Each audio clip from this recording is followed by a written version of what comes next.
right, everybody. Shalom, blessings. Welcome to another episode of Did You Know? All right, we're not gonna keep it long. Very short and brief, quick to the point. All right, now tonight we're going into some history on Christmas, or as you better know it as well, not better know it, but like as it was known in the older times as Saturnalia or Satan's holiday or Satan's party or party to Bacchus. You with me? All of that stuff. Now we're checking out history. We're checking out some history, right?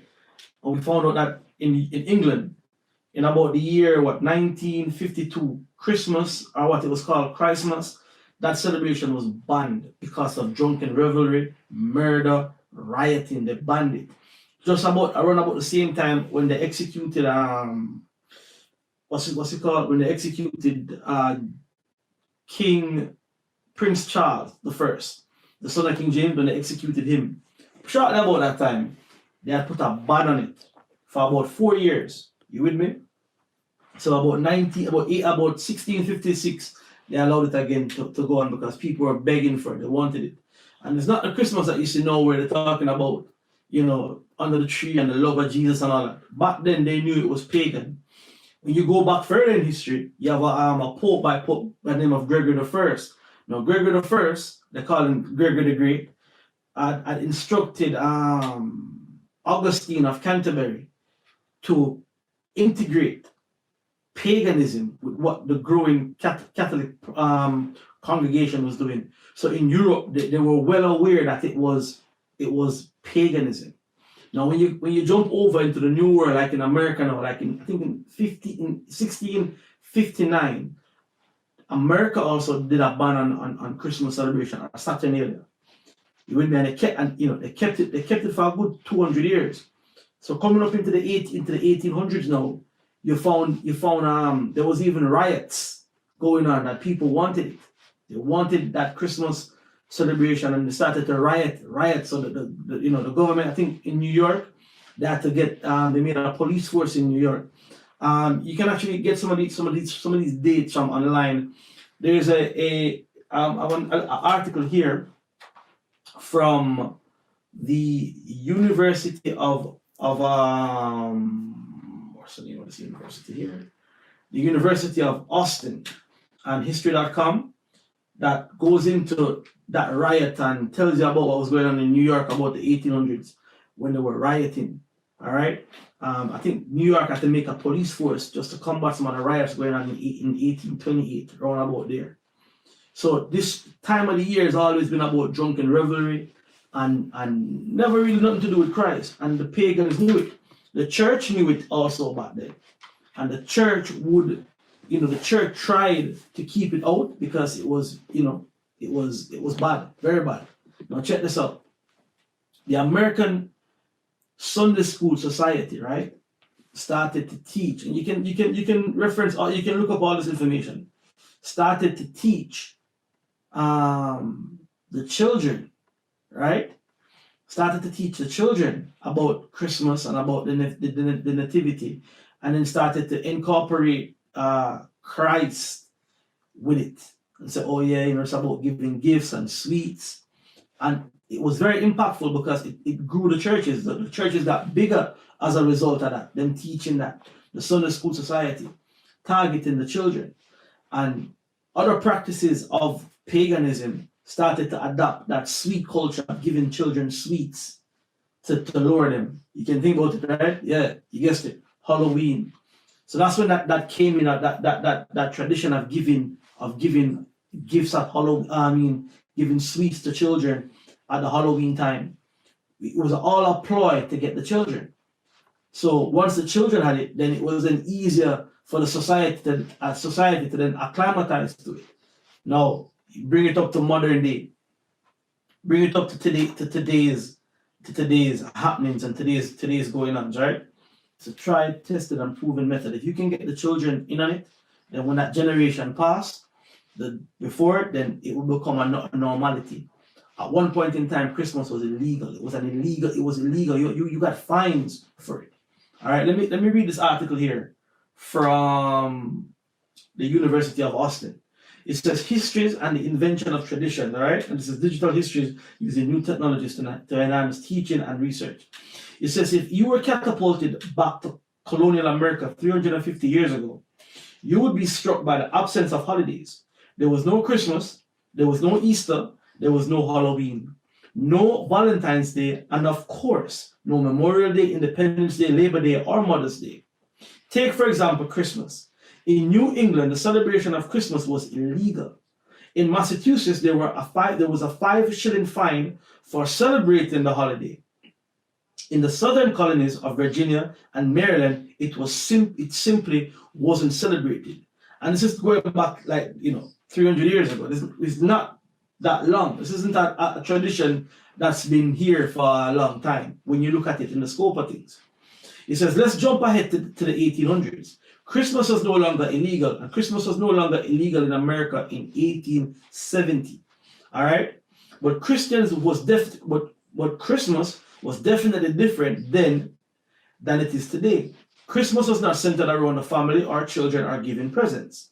There was no Christmas trees or with ornaments or lights. There was no Christmas cards, and there was no kissing beneath the mistletoe. And even that, the mistletoe also is a symbol of fertility.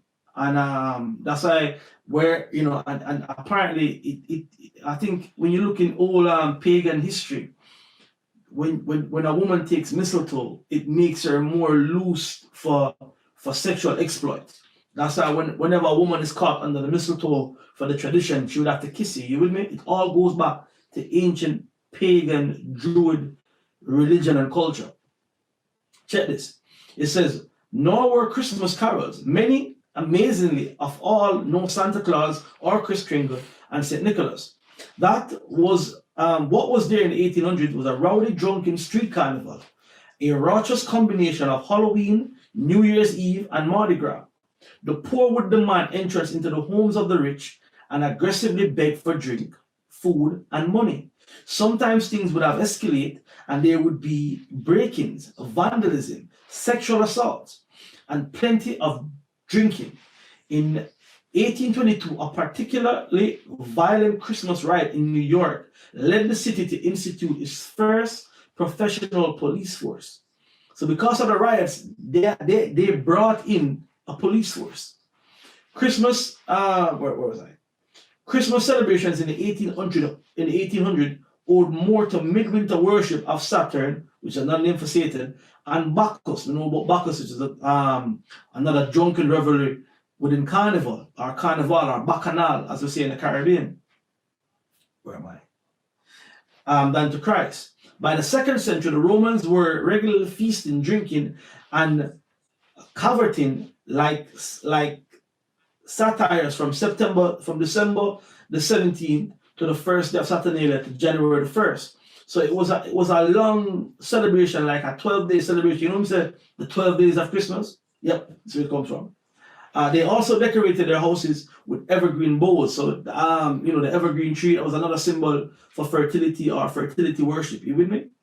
In the 4th century, Christians began to celebrate Christ's birth on December 25th. Now we know the 4th century is at the council of Nicaea when they started to integrate pagan practices.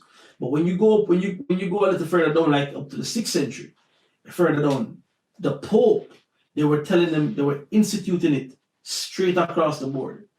All right. It says in the 4th century, Christians began to celebrate Christ's birth on the 25th of December, the winter solstice on the Roman calendar, which is also the birthday of Mithras, which is known as the sun. The sun, one of the sun gods. And in December 25th, it's the reverse, the winter solstice. The day starts to become longer, part of the pagan customs.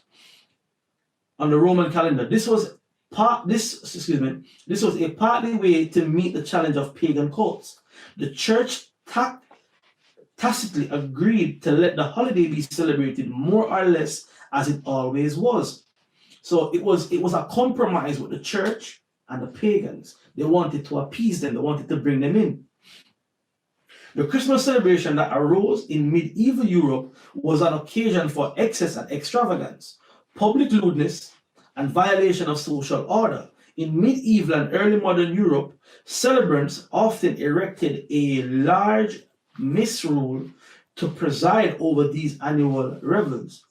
In one episode in 1637 in England, the crowd gave the Lord of Misrule a wife in a public marriage service conducted by a fellow reveler posing as a minister. The affair was consummated on the spot. No wonder New England Puritans started to criminalize this rowdy affair. It was, dealing with all sorts of nastiness. Puritans were particularly upset by two irksome Christmas practices. One of mumming, the exchange of clothes between men and women. Now, what does the Bible say? You know it. Deuteronomy 32, verse 5. And even worse was the outbreak of rioting, drunkenness, and fornication. It was the Rawchaa celebration that the New England Puritans tried to kill. And there's more here that you can go into and read. You with me? So I said I'd bring out a little bit of this history that people can actually go and look up and see the origins of this satanic time of the year. You with me? Like what we're seeing right now is a watered down version of at least publicly, of what used to happen. A lot of these things are still going on right now, privately, private parties, sex rituals, sacrifice, and so on. You with me? So another episode of Did You Know? Probably that's all the time that we have. Don't forget to like it, subscribe to it, share it, click the bell icon. All right. See you next week. We're gonna go into. See you next week. I won't give that one away.